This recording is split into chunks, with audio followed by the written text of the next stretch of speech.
Semalam YB Rafizi telah mengumumkan dasar gaji progresif akan dimasukkan dalam rancangan Malaysia ke-13. Jadi soalan saya, adakah dalam tempoh 2 ke 3 tahun ini gaji minima akan kekal pada tangga RM1,500? Kerana kalau kita lihat dalam tempoh 10 tahun, peningkatan tangga gaji minima hanyalah sebanyak 66% berbanding gaji ahli parlimen dalam tempoh 10 tahun peningkatannya sebanyak 145%. Jadi bagaimana? Terima kasih. Baik, I think soal gaji minima dengan gaji progresif ni cannot be confused. Gaji minima adalah lantai yang dijamin oleh undang-undang untuk mengelakkan manipulasi tenaga kerja. 1,500.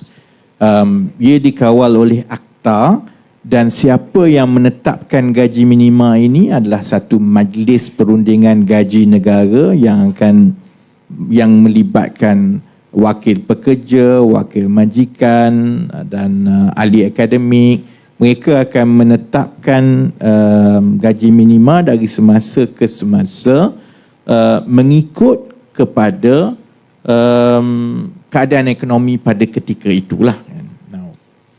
Kalaupun kita menaikkan gaji minima, contohnya RM2,000, katakanlah hypothetically, 2 tahun lagi kita naikkan gaji minima RM2,000. Adakah itu akan menyelesaikan masalah kos sara hidup yang ada sekarang? Tidak. Sebab siapa sebenarnya yang duk dapat gaji minima? Pekerja asing. Majoriti pekerja bawahan ini yang, sebab gaji minima ini ialah lantai. Ini gaji yang paling rendah sekali kita boleh bayar mengikut undang-undang. Bayar lebih rendah daripada itu, you are against the law, kan? Jadi kerja apa yang kerja paling rendah, gaji paling rendah ni? Ialah kerja yang di bawah ini, yang masyarakat kita pada ketika ini ada pergantungan kepada pekerja asing. Kita ada, ialah give and take. Datuk Dr. Zunika is like what, about 2 million plus lah, kan, officially give and take pekerja asing. Sama ada yang ialah pembersihan, buruh, construction, dalam ladang dan sebagainya. Kita menaikkan gaji minima ke RM2,000, sebenarnya banyak yang dapat manfaat itu ialah pekerja asing, sebab kebanyakan orang kita tak buat kerja itu. Baik, sebab itu dia bukan semata-mata soal gaji minima. Yang ini yang saya nak kena terangkan, sebab selalunya orang akan tanya, kenapa tak naik gaji minima? Kenapa tak naik gaji minima?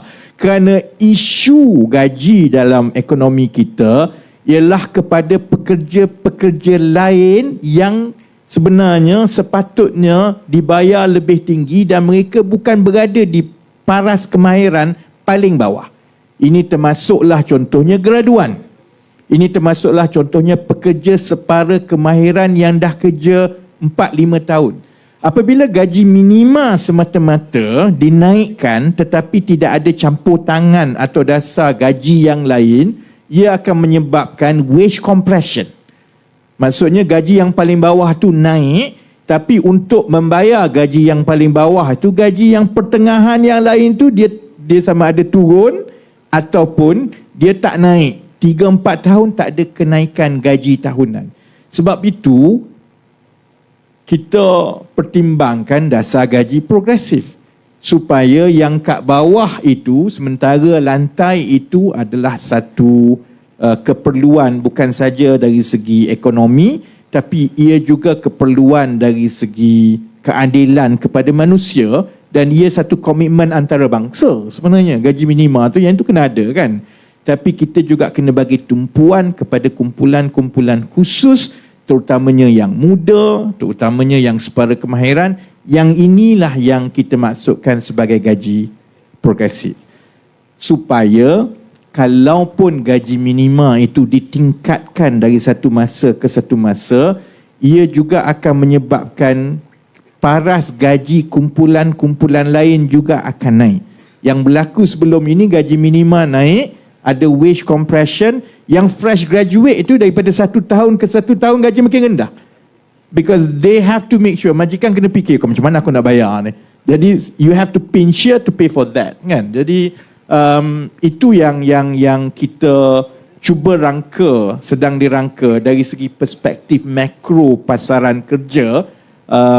Dan once I think you have a complementary role of both minimum wage and progressive wage system, then you will have a more vibrant talent market supaya whatever minimum wage that is being set or increased by government, it will have a corresponding compounding effect on all the other wage levels. Barulah lebih ramai rakyat kita yang boleh keluar daripada tekanan kos sara hidup yang ada. So it's a bit more complex than just a question of menaikkan gaji minima atau tidak. Sama ada gaji minima itu naik atau tidak, itu sebenarnya kita tunggu kepada Majlis Perundingan Gaji Negara. They are due to review from time, I think it's about 2-3 years, every 2 years kan.